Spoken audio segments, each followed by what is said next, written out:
हर लफ्ज में छुपी है एक दास्तां, हर खामोशी में बसी है एक जुबान। जो दिल को छू जाए वही तो है असल कहानी, और वही लाए हैं हम आपके लिए।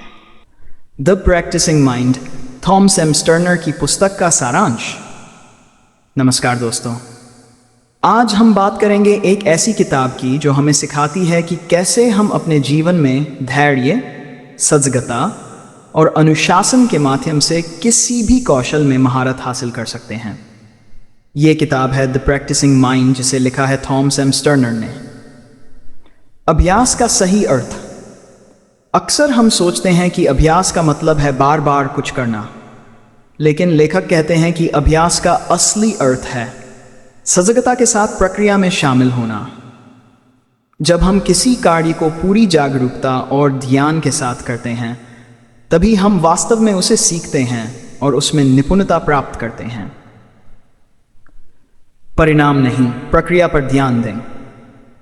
हम में से कई लोग केवल परिणाम पर ध्यान केंद्रित करते हैं, लेकिन स्टर्नर कहते हैं कि जब हम प्रक्रिया का आनंद लेना शुरू करते हैं, तभी हम सच्चे अर्थों में प्रगति करते हैं। उदाहरण के लिए, यदि आप पियानो सीख रहे हैं तो हर एक नोट पर ध्यान दें, न कि केवल इस पर कि कब आप पूरा गाना बजा पाएंगे।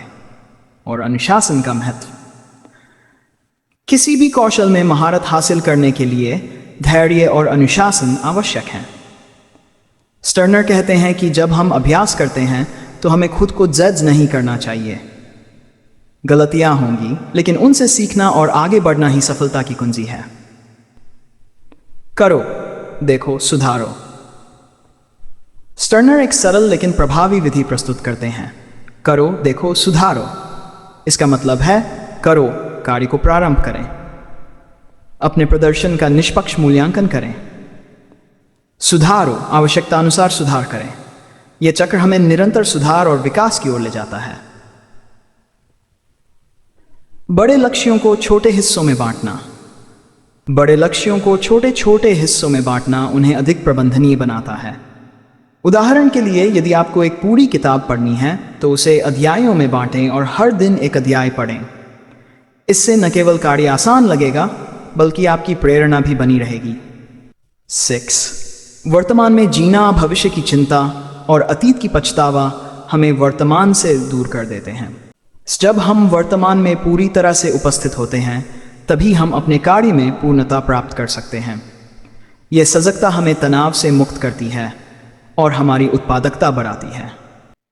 लक्ष्य को दिशा सूचक के रूप में देखें।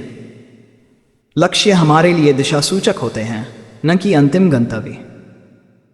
स्टर्नर कहते हैं कि हमें अपने लक्ष्यों को मार्गदर्शन के रूप में देखना चाहिए, ताकि हम प्रक्रिया का आनंद ले सकें और निरंतर प्रगति कर सकें।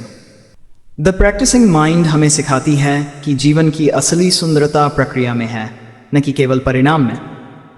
जब हम सजगता, धैर्य और अनुशासन के साथ अपने कार्यों में लगे रहते हैं, तो हम न केवल अपने लक्ष्यों को प्राप्त करते हैं, बल्कि एक संतुलित और सुखद जीवन भी जीते हैं। यदि आपको ये वीडियो पसंद आया हो तो कृपया लाइक करें, कमेंट करें और हमारे चैनल को सब्सक्राइब करें। धन्यवाद।